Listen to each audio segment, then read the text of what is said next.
Você não vai terminar de derrotar os vilões? Eu não. Achei a última mochila que tava faltando nesse pedaço.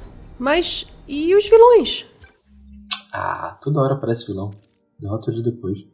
A mochila é mais importante. Nossa, você realmente tem que rever seus conceitos.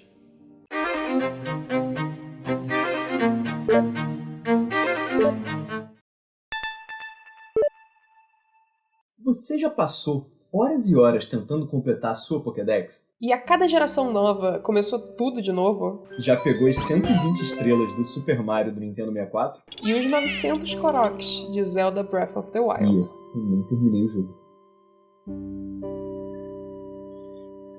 Eu acho que todo mundo já se deparou com aquela missão paralela que você tem que rodar o mapa inteiro atrás de um item colecionável. E muitas vezes a gente acaba até esquecendo da história principal de tanta coisa que tem pra fazer. Essas missões podem desbloquear novas habilidades, roupas, armas, ou simplesmente contam para alcançar aquele 100% que só os jogadores mais ousados sonham.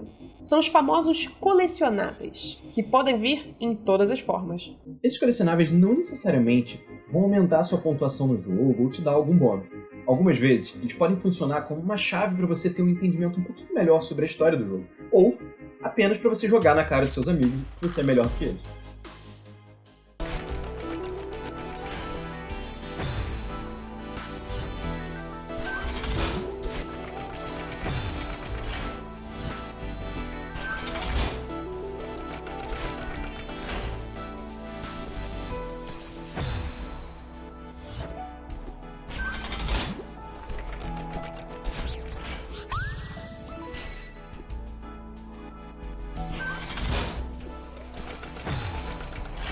O que importa é que o colecionável tem um valor para o colecionador, e não precisa ser um valor financeiro. O simples fato de você gostar de colecionar algo já vale muito. E já que a gente está falando de coleção, não dava para falar de jogo de coleção sem falar do jogo que me tornou colecionador de coleções, Pokémon. E como o próprio lema da franquia diz, Gotta Catch Them All, temos que pegar todos eles. Temos que pegar, temos que pegar. Não é o momento! A franquia Pokémon também começou com um colecionador que era apaixonado pela sua coleção, Satoshi Tajiri. No Japão, é muito comum as crianças colecionarem insetos, e o Satoshi Tajiri amava fazer isso durante a infância dele. Conforme ele foi crescendo e começou a trabalhar com a indústria de jogos, ele teve uma ideia. Por que não juntar os jogos com a coleção? Num jogo onde as crianças pudessem trocar monstrinhos entre si e completando suas coleções. Cada ano que passa é mais difícil pegar todos os monstrinhos. O número não para de crescer. É Shiny, é regional, é de Alola, Mega Evolução. Eu nunca vou conseguir pegar todos. Mas o desejo de colecionar tá lá, incentivando os jogadores a capturar pelo menos os lendários. Ou pelo menos aqueles que você acha mais bonitinho, porque é isso que eu faço. Quem é que nunca abandonou a história principal só para aumentar a própria coleção?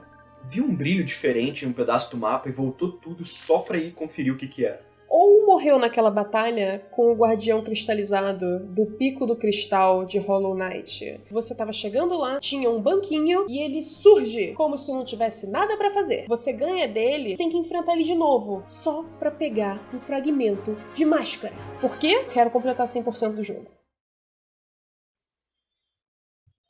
E pra isso, alcançar esse 100% do jogo. Se você sabe do que eu tô falando, esse vídeo é pra você.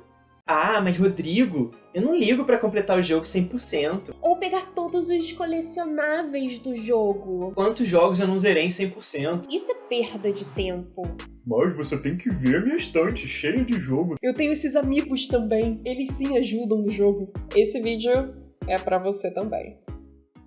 De onde surgiram as coleções? Para que elas servem? O ato de colecionar é provavelmente tão antigo quanto as primeiras ferramentas feitas pelo homem. A partir do momento em que a espécie humana aprendeu a manusear esses objetos, ela também passou a colecioná-los. Com o passar do tempo e o desenvolvimento das sociedades, a curiosidade humana nos tornou capazes de produzir diversos tipos de objetos, que foram criados e deixados para trás. Talvez uma das coleções mais antigas e mais famosas que existam, que a gente às vezes nem se toca que é uma coleção, foi a Biblioteca de Alexandria. Famosa por ter livros de todos os locais conhecidos até então, ela rapidamente deu o título de capital do conhecimento para Alexandria, por causa de toda a informação guardada no lugar. Entre os séculos 16 e 18, surgiram os gabinetes de curiosidade, onde as pessoas expunham suas coleções de objetos naturais que causavam uma certa estranheza. Esses gabinetes acabaram virando a última moda entre os ricos. Todo mundo queria ter o seu, só para mostrar as esquisitices uns pros outros. Dom Pedro II tinha em seu escritório uma múmia, a Chamuensu, e tem umas histórias de que ele conversava com essa múmia enquanto trabalhava. Ela fazia parte do acervo do Museu Nacional. Alguns desses gabinetes começaram a ter coleções tão fantásticas que começaram a chamar a atenção de alguns cientistas da época. Eram tantos objetos reunidos em um só lugar que isso acabava facilitando o estudo deles.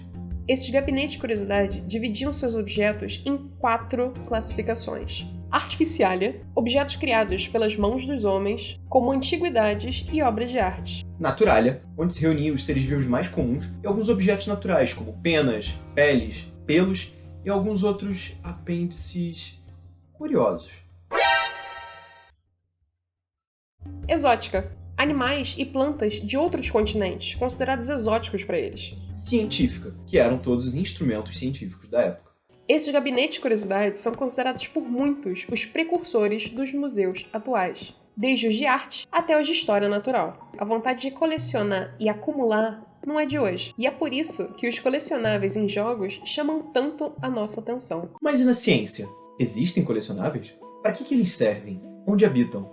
O que comem? Se você já visitou um museu ou alguma instituição científica e achou que a exposição era tudo que eles tinham, achou errado, otário! Os museus têm guardados uma grande quantidade de material para fins de pesquisa, que nós chamamos de acervo ou coleções científicas. Instituições científicas como o Museu Nacional, o Butantan, Vai no bumbum tan tan, vem no bumbum tan tan tan. A Fiocruz e o MUSUSP guardam coleções de valor inestimável, as coleções científicas, que são compostos por todos os materiais coletados, doados e comprados por essas instituições. E por que elas são tão importantes? Porque são os materiais dessas coleções que vão servir de base para inúmeras pesquisas que vão ser realizadas. São essas coleções que permitem, por exemplo, que um pesquisador brasileiro consiga estudar múmias egípcias ou fósseis que vieram da China. Da mesma forma, os acervos científicos têm uma grande importância econômica e ambiental. Já pensou se todo pesquisador que precisasse fazer sua pesquisa tivesse que ir para campo coletar o material? Imagina um zoólogo tendo que coletar toda vez o mesmo bicho. Como isso seria prejudicial para a nossa fauna? Os acervos tornam isso muito menos custoso, reunindo em um só lugar diferentes materiais de diferentes lugares. Na ciência, como a gente viu no último vídeo da Via, é muito importante que a gente compare as informações para saber se elas são reais ou não. E o fato de poder consultar o mesmo material que algum pesquisador usou para fazer as suas observações me permite analisar as mesmas características e tirar as minhas próprias conclusões, podendo assim concordar ou não com as observações feitas por aquele outro pesquisador. É importante ressaltar também que os acervos existem em diversas formas e tipos. E é por isso que é muito importante que as coleções sejam públicas, para possibilitar o acesso de qualquer pessoa que queira consultar aquele material. Entre os tipos de coleções existem coleções mineralógicas, biológicas, de documentos, obras de artes, artefatos, existe até museu de moda, sabia? A diversidade das coleções pode ser vista em coleções biológicas, por exemplo, onde são armazenados animais, plantas e outros seres vivos. Podem ter apenas parte de um organismo, como as flores de um herbário, fragmentos de fósseis, ou seres vivos inteiros, como coleções de peles taxidermizadas,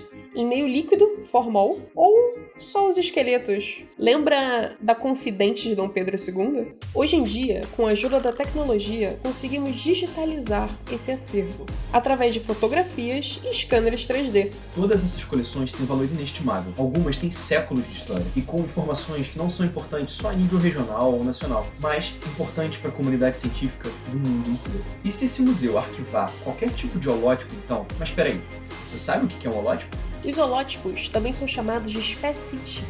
São os indivíduos utilizados no momento de descrever a espécie. Então é aquele indivíduo que dá nome a toda a espécie. E isso torna ele super valioso. Mas o que isso tem a ver com jogos?